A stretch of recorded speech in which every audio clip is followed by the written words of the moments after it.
Hey there, fanatics. I'm Brighton. And I'm in desperate need of a haircut and a shave. Today, we want to talk about what's going on with the first 3 episodes of Hawkeye and some predictions on what we think those mean. So we're not going to concentrate on every little detail, not a full recap here. Let's just hit the things that we think you're going to care about for making predictions going forward.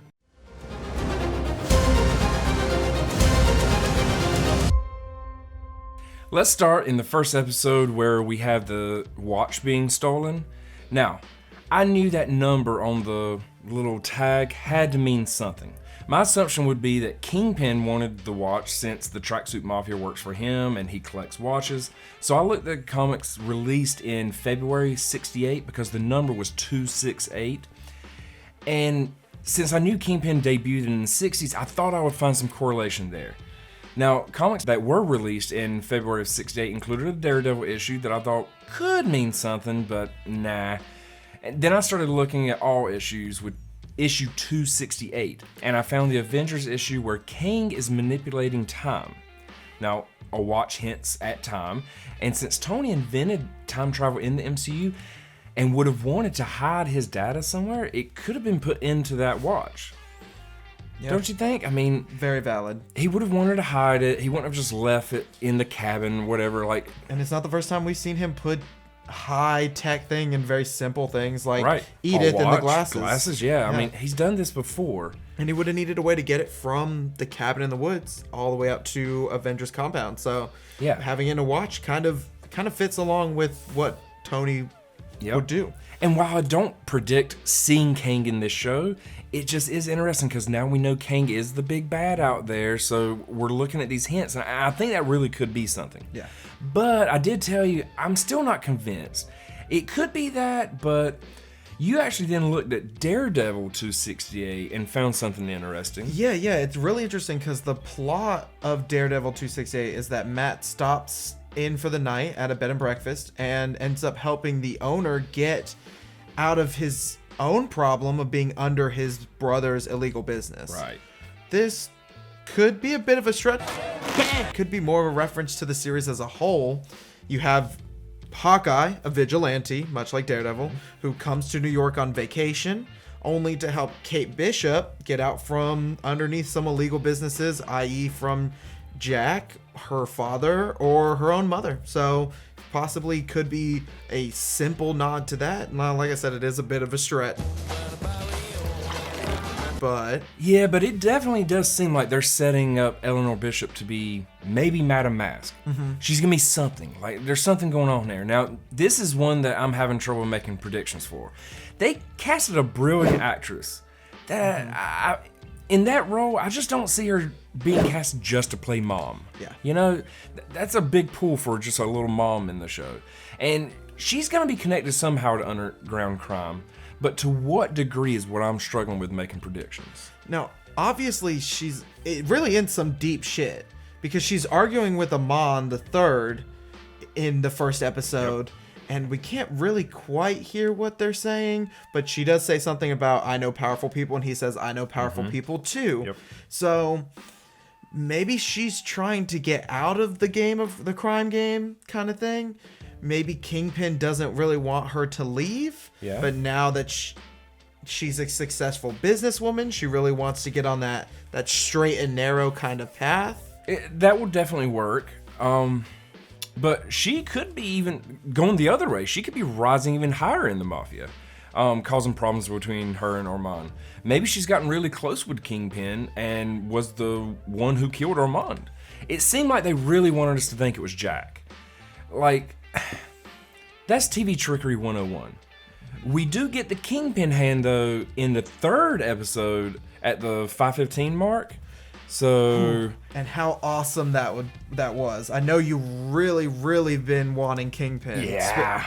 Especially Vincent D'Onofrio's Kingpin. Yes. So what's the story here with the two of you? I'm utterly confused. But we also got a lot else in that scene. Yeah. We got those Taskmaster vibes.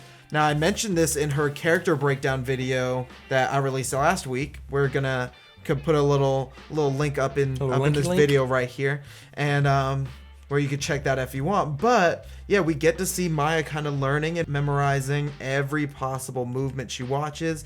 You definitely see that she's got that special gift that she has in the comics. Yeah. And then she sees her dad killed by Ronin at Fat Man Auto Repair. Another Kingpin Easter egg. I'm really stuck on Kingpin here, sorry. But that part of the scene, it seemed weird to me.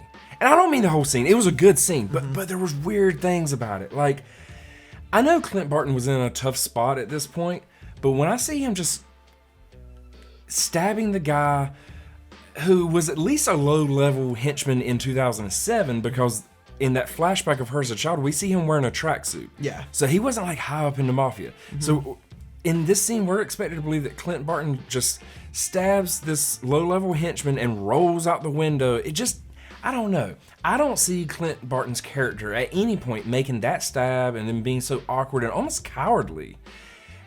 I think you can tell that they filmed it in a way where you can't see that it's Jeremy Renner in the Ronin suit. I don't think it's him. Now, was it Kate's mom? Possibly as Madame Masque doing Kingpin's bidding? Was it Jack? Are we led to think that he's the obnoxious murderer just to find out that he's kind of a good guy-ish?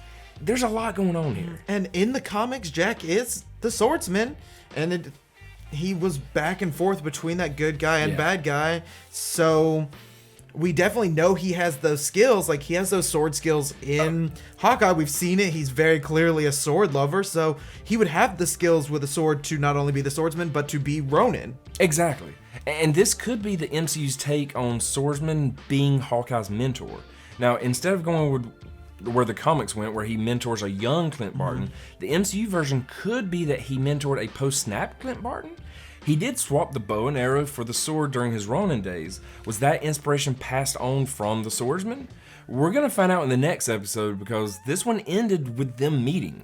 Yeah, and so you definitely feel like it's going to probably come to a point where they pop back in and he's like, Jack? Yeah. Clint? But I think this scene is a bit different. I believe that it would be post-blip. We know from a tweet by the director that all of this takes place in 2024, a year after the events of Endgame. That is plenty of time for someone to use the Ronin suit, possibly Jack, and go on a little murder spree. We don't get the exact time frame for the death of Maya's dad, but based on how she looks practically identical and her contention between her and Kazi seems to hint at her leadership being more of a recent event. It did, yeah. Now, all that aside, though, please tell me you noticed that bloody handprint on her face. That is straight out of the comics, which we just released a video on, as I said earlier. That's her iconic look. Yeah, and that's the second hand reference since the first time we've met Maya. We saw her in the very first, the end of the second episode when we get her tease. The first thing you see about her is her putting her hand over the speakers. Now, it's obvious because she's deaf, she's hearing the vibrations, but they filmed it in a way where you just see that big hand, aka her symbol, the handprint. I just love the cool little hints there. And Imagine Dragons are now MCU canon. Imagine Dragons. We beside of that, we're gonna get we got some amazing Hawkeye moments. Yeah. In his breakout fight with Echo and that whole amazing car chase. Jesus. No, the choreography and the cinematography of both of those scenes, the fight and the car chase, they were phenomenal. And the banter in the car, or lack thereof, since he couldn't hear what Kate was saying, that was all perfection. But I do want to say, as much as I loved it, the CGI was a little man a couple points. Like that Play-Doh arrow, as she called it. They nailed so much about the scene. I kind of wish they left some of the CGI just out of it, because it was such a raw, good scene. Like, I was thinking, Winter Soldier type car scene, like, this is going to be an instant classic, epic. It was reduced a little bit by the poor CGI. But overall, it was fantastic. And it didn't ruin what otherwise is an instantly classic scene. Yeah. It is a great scene. And the single shot steady cam pan around, that was just sweet. And the Pym arrow, yes. Oh my god, that was perfect. And right after, we get that phenomenal moment, big call out to comic fans with the Kate drawing the OG costume. Yep. It was a cool little add-in. And then Clint says, "I'm not a role model." I am not a role model. And we finally get the pizza dog name, which is awesome. Yep. I love the humor and all the Matt Fraction storyline bits that we're getting put in there. So I love that. I love this show. But I am hoping that we're kind of done with the Tracksuit Mafia. Yeah. They were super funny for a minute, but I'm done with them for humor. My mind is in Kingpin mode now. Who is this kid? Obviously. They've elevated that bar, and now you can't turn back. Mm-hmm. And let's go ahead and talk about some Kingpin, Yes. since you're so obsessed with it. Yes. I didn't quite expect to see even a hint of him this soon. Yeah. And I know that you had mentioned that you didn't expect Kingpin until about episode 5, but now I'm not quite sure. Yeah, I was very surprised. Yeah, I didn't expect him until later, but that was definitely a D'Onofrio chuckle. Yeah. If there's one thing I know, it's a D'Onofrio chuckle.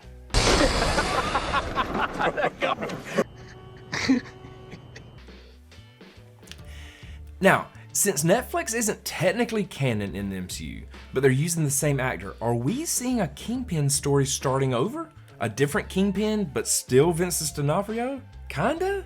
Like, is the Netflix stuff gonna have not happened in the sacred timeline, but those characters are being played by the same actors because they're variants that look the same? I mean, the hotel that we see in episode 1 of Hawkeye is the exact same location that was filmed in the Netflix Daredevil show. Kingpin bought that hotel. It's the exact same thing. Mm-hmm. And that means that Madame Masque, if she is Madame Masque, I'm gonna call her Madame Masque here. That means that Madame Masque was going to a Kingpin party. Yep. Or hosted party. Now, maybe that's how Kingpin knew the watch was gonna be at the auction. Because as the owner of the hotel, he would have had access to know what the auction company was bringing. It would be awesome to see a flashback to all of those scenes, except this time through the viewpoint of Kingpin. Yeah. Like, in the comics, he was in a lot of those situations that we've seen in the show, but in the show, he's not there. It'd be cool if we found out he was there all the time. We'd see different things. Like, I want to see Kingpin narrating how he got involved with the Mafia, and after the events of the 2012 Avengers movie, he rises to mob boss, he recruits Kate's mom, uses Bishop's security business as at his disposal, basically, and then she becomes Madame Masque. We would see him raise Maya into becoming Echo. He would be pulling strings throughout the evolution of the MCU without us ever knowing. Yeah.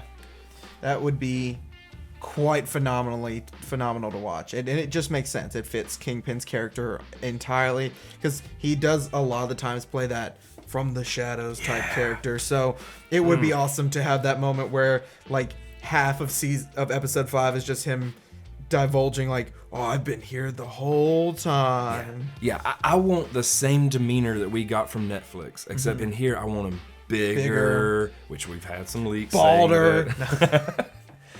I'm a D'Onofrio fan, man. So I think he is one of the best villains that has ever been in the MCU. Even though, I mean, he was in Netflix, but you know what I'm saying? Like, he's a baller ass villain. If they even make him even better, more comic-like, but keep that same demeanor, I'm so excited about things to come. Well done. So that's mainly what I want to see. But do you have any other predictions for what's going to be happening here? As far as for Hawkeye, not really. I can't think of anything right off the dome, at least with what we have for right now. But since we're already on the topic of Hawkeye, let's go ahead and talk about some other news that's been really popping up recently. Back in October, David Aja, the main artist of the 2012 Hawkeye run, written by Matt Fraction, responded to a tweet which mainly kind of went under the radar at the time, but has recently started to regain some traction and started a whole new conversation online. I've seen the arguments. Yeah, so for people maybe watching at home, here's what's happening. In the original tweet, someone on Twitter mentioned the similarities between some of the Disney Plus posters and some of the cover art from Matt Fraction's comic. DC artist Bruno Redondo replied, "Stop crediting just the writers, mostly when the visual tribute is just that, straight based on David Aja's cover." Comics are a teamwork. Then David Ayer himself responded, even better, stop crediting and just start paying. But I think it's obvious that he's saying that he'd like to be paid when his art is used as inspiration in work among other mediums. That is a whole issue that's been going on in comics for over 60 years at least, but you're more familiar on the topic than I am. That's something I've been ranting to you about for quite some time. I mean, specifically relating to Stan Lee versus Jack Kirby, that debate has been going on for so long, and it all boils down to giving artists more credit but more pay. Because I mean, the credit has started to kind of be there, but the pay, it's the same thing that used to happen. So go in the comments and let us know whether you think artists should be paid beyond their original contract if it serves as an inspiration for the company they created for at a later date. I want to know what you think. Also, hit subscribe because I'm going to be making a video that goes further into this. Like, you do not want to miss this. I got a lot to say about the whole Jack Kirby and Stan Lee debate, and it has to do with this topic. So, hit subscribe. We want you back. We want to keep growing this channel. Got anything else to say? Nope. All right. Later, fanatics.